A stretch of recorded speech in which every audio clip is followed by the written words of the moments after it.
Under the veil of night, police lights pulse wildly, casting eerie shadows across the rugged ravine. At the ravine's base, the mangled remains of a car bear silent witness to a catastrophic plunge. Investigators in reflective vests navigate the darkness, their flashlights piercing the gloom. The car is empty, devoid of life, heightening the sense of dread. A lone purse lies abandoned, its contents scattered across the damp earth, whispering tales of a life interrupted. In the stark interrogation room, Mark sits hunched, a picture of disarray and unease. Detective Johnson's piercing gaze intensifies, cutting through Mark's anxious facade. "Mark, let's talk about Sarah. Your partner. Where is she?" Mark stammers, his voice barely a whisper. I don't know." Detective Johnson's suspicion deepens. "You expect us to believe that? You were the last person to see her." Mark squirms, his explanation weak. We finished a case. She said she was going home." Detective Johnson presses, his voice laced with skepticism. "And you didn't find it strange that she hasn't been seen since?" In the cramped apartment, resentment hangs heavy, each shadow a testament to unspoken truths. Whispers from neighboring apartments amplify their isolation, a constant echo of their strained existence. Sarah's face flushes with emotion, tears threatening to spill, betraying her inner turmoil. Mark stands frozen, his gaze averted, a mask of indifference concealing the storm within.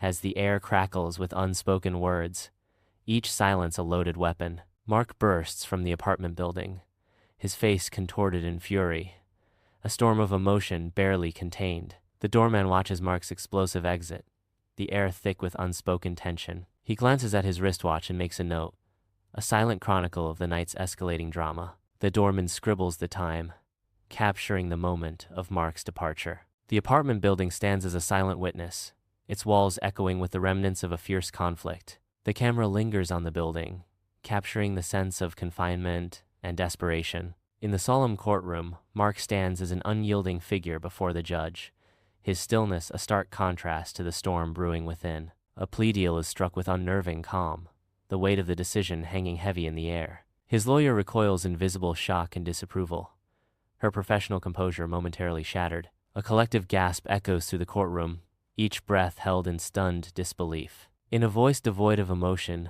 Mark confesses to harming Sarah, the words cutting through the silence like shards of glass. The courtroom absorbs Mark's confession, the air thick with disbelief, shock, and the crushing weight of truth. In the stark confines of his prison cell, Mark sits on the edge of the bunk, shrouded in shadows. The dim light casts a somber mood as Mark stares into the concrete, lost in his thoughts. Memories of Sarah flood back, each scene a sharp reminder of emotional neglect. He replays moments of dismissiveness and indifference, each one cutting deeper than the last. The weight of his actions crushes him, a heavy burden of guilt and remorse. In the silence of the cell, Mark confronts the stark reality of his past. In the sterile therapy room, Sarah sits, a portrait of solitude, while Mark remains engrossed in his phone. Sarah's voice trembles as she confesses, "I just feel so alone, like I'm constantly reaching out, but there's nothing there. It's like emotional abandonment." Dr. Amara leans forward, her empathetic gaze encouraging Sarah to delve deeper. "Can you elaborate on that, Sarah?" Sarah's voice cracks as she reveals her struggle. "I try to talk to Mark, to connect, but he's just not present." Sarah's face contorts with distress as she states, "It's like talking to a wall." Mark continues to scroll, oblivious to Sarah's pain, a stark contrast to Dr. Amara's concern. Mark sits alone in his dim prison cell, a stark figure against the cold stone.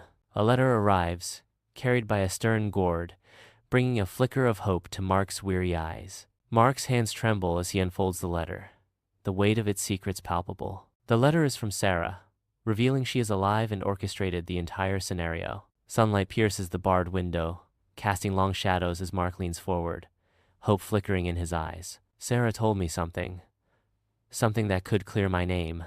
Mr. Davis, a new lawyer, listens intently, his expression guarded and skeptical. Mr. Davis responds, skeptical.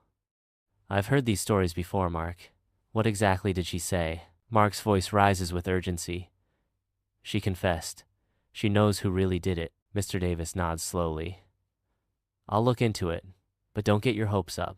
Mr. Davis arrives at the ravine, his presence a stark contrast to the untamed wilderness.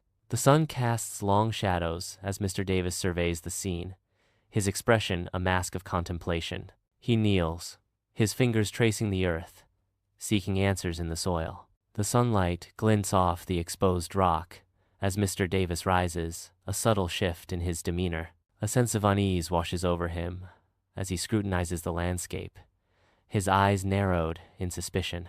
A detail catches his eye, a subtle inconsistency that hints at a hidden story. Sweat glistens on Mr. Davis's brow as he tears through Sarah's apartment, a storm of chaos unleashed. Coded entries and highlighted names emerge, revealing a chilling plot. A hidden room is exposed, revealing a sinister web of notes. Inside, a timeline of Sarah's scheme unfolds with chilling precision. In the hallowed courtroom, the gavel's echo signals the resurgence of Mark's case. Mr. Davis steps into the light, armed with irrefutable evidence of Sarah's elaborate deception.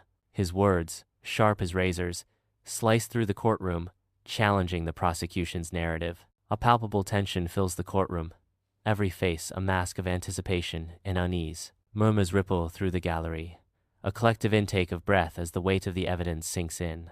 The courtroom transforms into a crucible of suspense, the fate of Mark hanging in the balance. The seaside town radiates warmth, a picturesque facade hiding Sarah's concealed life. Sarah watches news reports about Mark's trial flickering on the television screen. A complex mix of satisfaction and guilt washes over Sarah's face as she watches the screen. Her expression reflects the weight of her past as the trial unfolds. In the tense courtroom, Sarah stands, her voice resonating with a mix of defiance and vulnerability. She begins to unravel the intricate details of her scheme, each word cutting through the heavy silence. With each revelation, she exposes the deep-seated emotional pain that fueled her actions, her voice trembling with suppressed emotion. A wave of stunned disbelief washes over the courtroom as the weight of Sarah's confession crashes down. Sunlight streams into the courtroom as Mark blinks, the judge's words echoing his exoneration. Relief washes over him, swiftly replaced by a searing anger at Sarah's betrayal.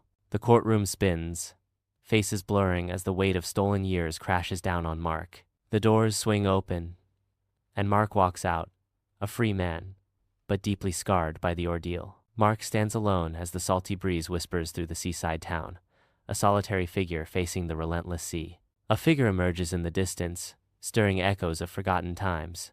It's Sarah. They meet, the weight of years etched deeply on their faces, beneath the endless sky. "Sarah, it's been a long time," Mark says, his voice tinged with the ache of unspoken words. "Mark, I wasn't sure I'd ever see you again," Sarah replies, her voice echoing the distant crash of waves. Mark's voice cuts through the air.